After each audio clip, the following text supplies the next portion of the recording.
तो सबसे बड़ा ऑप्शन है एडमिनिस्ट्रेशन, ठीक है। यहाँ पर अपने आप एडमिन कैशियर के अकाउंट बना सकते हैं। कोई एडमिन नया क्रिएट करना है तो यूज़र नेम पासवर्ड डाल सकते हैं। कोई कैशियर ऐड करना है तो अपना कैशियर का अकाउंट क्रिएट कर सकते हैं, ठीक है। ऊपर सेव का बटन है, नीचे जो भी यूज़र्स पहले के चल रहे होंगे वो यहाँ पर आ रहे होंगे। एक चीज़ ये हो गई, ठीक है। और अगर हम होम पर हैं तो हमें यहाँ daily cell, expenses, purchasing, refunds, customer balance, मतलब कस्टमर बैलेंस में आती है अगर आप क्रेडिट पे काम करते हैं, डिस्ट्रीब्यूशन लेवल का काम है, होलसेल का काम है, तो कितने लोगों से पैसे लेने हैं। उसके बाद वेंडर बैलेंसिंग है, लोगों को कितनी पेमेंट्स करनी है। उसके बाद रिकवरी है कि भाई आज किस किस के पैसे आए, मतलब जिन्होंने माल नहीं ख़रीदा। उसके बाद प्रॉफिट है कि आज प्रॉफिट क्या हुआ है। एंड फिर उसके बाद प्रोडक्ट है, प्रोडक्ट में कैटेगरी है कि सबसे पहले अपनी आप कैटेगरी क्रिएट कर लें। मिसाल के तौर पे मैंने एक कैटेगरी बना ली है, कोई समझ लें कि शूज़ की एक कैटेगरी बना ली है, तो मेरी एक कैटेगरी बन गई। उसके बाद मैं प्रोडक्ट्स में जाके जो है वो अपने प्रोडक्ट मॉड्यूल में जाके प्रोडक्ट्स में आया। अब मैंने एक शूज़ कोई भी डाल दिया, कोई भी जैसे नाम डाल दिया D101 शूज़, ठीक है। अच्छा, उसके बाद मेरी पास कॉस्ट का ऑप्शन आया। मैंने बोला ये मुझे 2200 का कॉस्ट आ रही है, परसेंटेज मैंने डाला 10, तो मेरा ऑटोमेटिक वो 2420 रुपये रिटेल प्राइस लिया आया। अगर मैं चाहूँ मुझे ये चीज़ यूज़ नहीं करनी तो मैं ज़ीरो डाल के अपना यहाँ पर कॉस्ट ऑफ प्राइसिंग अपनी मर्ज़ी की डाल सकता हूँ। तो मैंने बोला 2200 का आ रहा है, 3000 का बेच रहा हूँ, सिंपल, क्योंकि हर किसी को नहीं पता होता।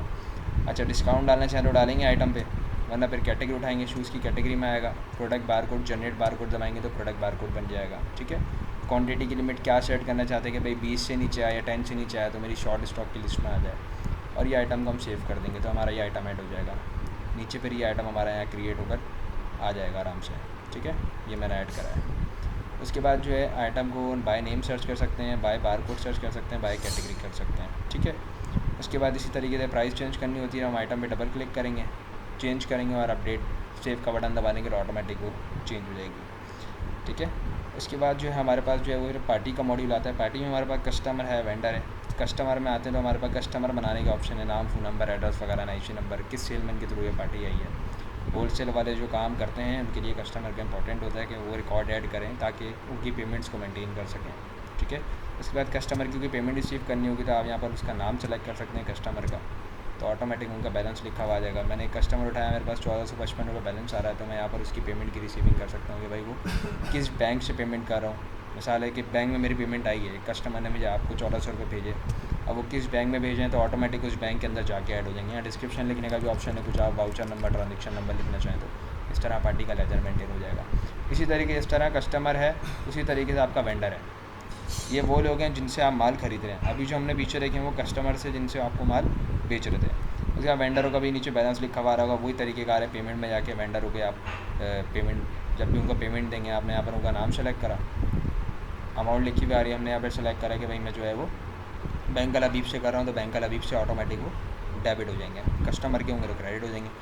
इसी तरीके से एक्सपेंसेस हैं कि एक्सपेंसेस किस तरह हो रहे हैं आपके। अब आपने एक टाइप बना ली फूड्स की, अब मैंने बोला ये मैं बैंक मिज़ान बैंक से निकाल रहा हूँ, डिस्क्रिप्शन लिखा भाई मिसाल चाय के पैसे निकालें 1000 रुपये, तो ऑटोमेटिक वो बैंक से डेबिट होगा और आपके एक्सपेंस में ऐड होगा। गलत एंट्री हो गई तो डिलीट कर सकता हूँ, अपडेट भी कर सकता हूँ। मैनेज स्टॉक पर आएंगे तो स्टॉक इन है, सबसे पहले हम अपना स्टॉक ऐड कर लेंगे, ठीक है। कोई भी हमारे पास आइटम है, पहले हम कंपनी सेलेक्ट करेंगे किससे माल आ रहा है। अब आइटम क्या आ रहा है, अब मैंने उठाया भाई मिसाल के तौर पे ये आइटम आ रहा है मेरे पास 500 ml ड्रिंक आ रही है। अब ये कॉस्टिंग ऑटोमेटिक आ रही है, ठीक है। मैंने डाला भाई 10 पीसेस मेरे पास आए हैं, ऐड करा, स्टॉक इन कर दिया, तो ये मेरी इन्वेंट्री में चलेगा 10 पीस। और मेरे पास एक PDF भी खुल कर आ जाएगी सामने, जो कि अभी ओपन हो रही है कि भाई आपने जो जिससे भी माल लिया होगा ना, तो आप उसकी अगर फाइलिंग करना चाहें कि भाई इससे माल आया चाहे मैंने एंट्री करी है, आपकी अपनी कोई दुकान की कोई ऐसी फाइल हो जिसके अंदर आप फाइलिंग करना चाहें कि भाई स्टॉक ऐड हुआ है, तो आप निकालना चाहें, आपका बंदा आपको बताना चाहे एक प्रूफ के तौर पे कि भाई आपका माल आज ऐड हुआ है सॉफ्टवेयर के अंदर, परचेजिंग की रिपोर्ट आ जाएगी, अच्छी समझिए ये ऐड हो गया कि वैसन से 500 ml ड्रिंक जो है वो ख़रीदी है, आज 1200 रेट से ख़रीदी है, 10 क्वान्टिटी ली है, ठीक है। ये हमारी इन्वेंट्री हो गई। अब इन्वेंट्री के अंदर ही अगर हम देखते हैं स्टॉक इन व्यू का ऑप्शन है, यहाँ पर आपकी सारी इन्वेंट्री लिखी आ रही है कि टोटल माल कितने का बढ़ा हुआ है, कितने का बिकना है, क्या मार्जिन है, हर आइटम की यहाँ क्वांटिटी लिखी हुई आ रही है कि किस आइटम की कितनी कितनी क्वांटिटी है। वही प्रोसीजर है, यहाँ से आप सर्च कर सकते हैं किसी भी आइटम को। ऊपर रिपोर्टिंग है कि आज आपका कितना माल आया है, शॉर्ट स्टॉक क्या है, एडजस्ट स्टॉक मतलब कोई माल फट जाता है, लीक हो जाता है या आगे पीछे हो जाता है, गलत एंट्री हो जाती है तो एडजस्टमेंट हो सकती है। उसके बाद प्रिंट स्टॉक रिपोर्ट है, कोई स्टॉक रिपोर्ट प्रिंट करनी है, पूरी PDF निकालनी है, तो जो सामने डाटा है वही प्रिंट पर आ जाएगा।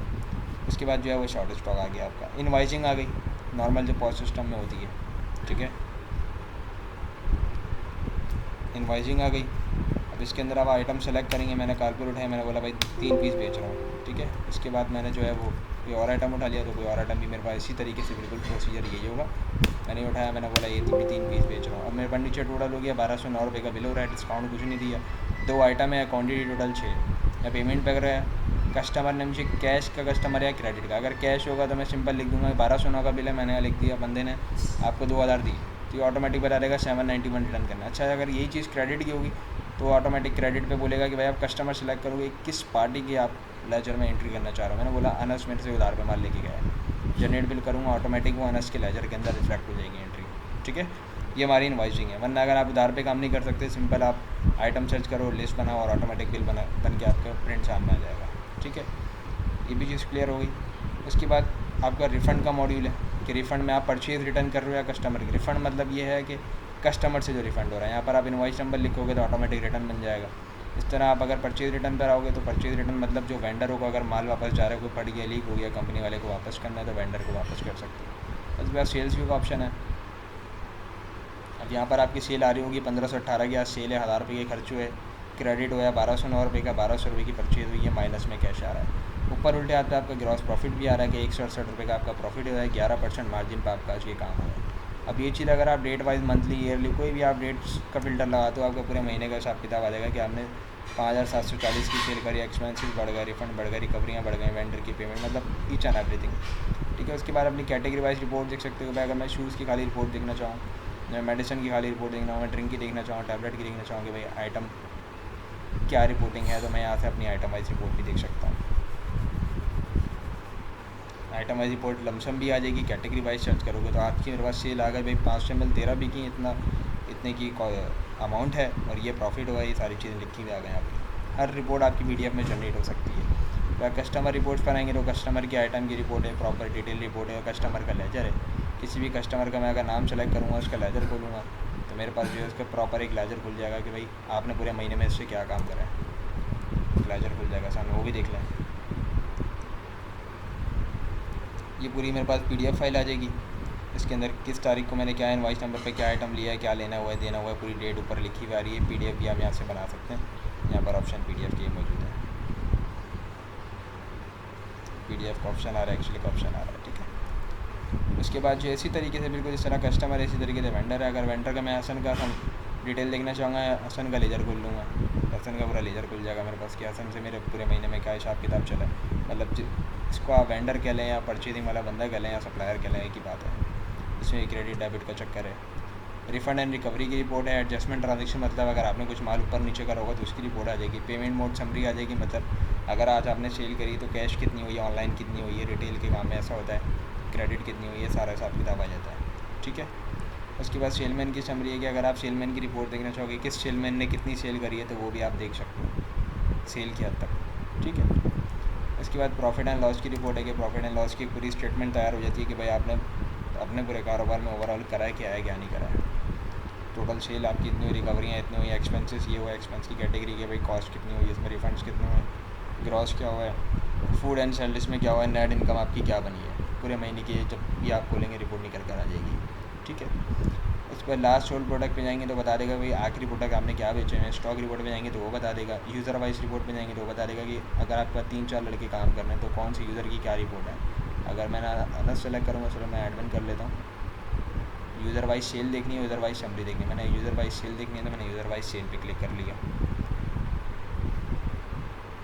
तो सिर्फ एक यूज़र की सारी डिटेल बता देगा इसमें कौन कौन सा आपके बिल बना है, ठीक है। इस तरीके से अगर मुझे यूज़र वाइज की समरी देखनी है तो वो समराइज़ कर देगा डाटा को कि किस किस यूज़र ने आपकी कितनी कितनी सेल करी है, वो लिखा हुआ आ जाएगा और इसके कितने एक्सपेंसेस हुए हैं।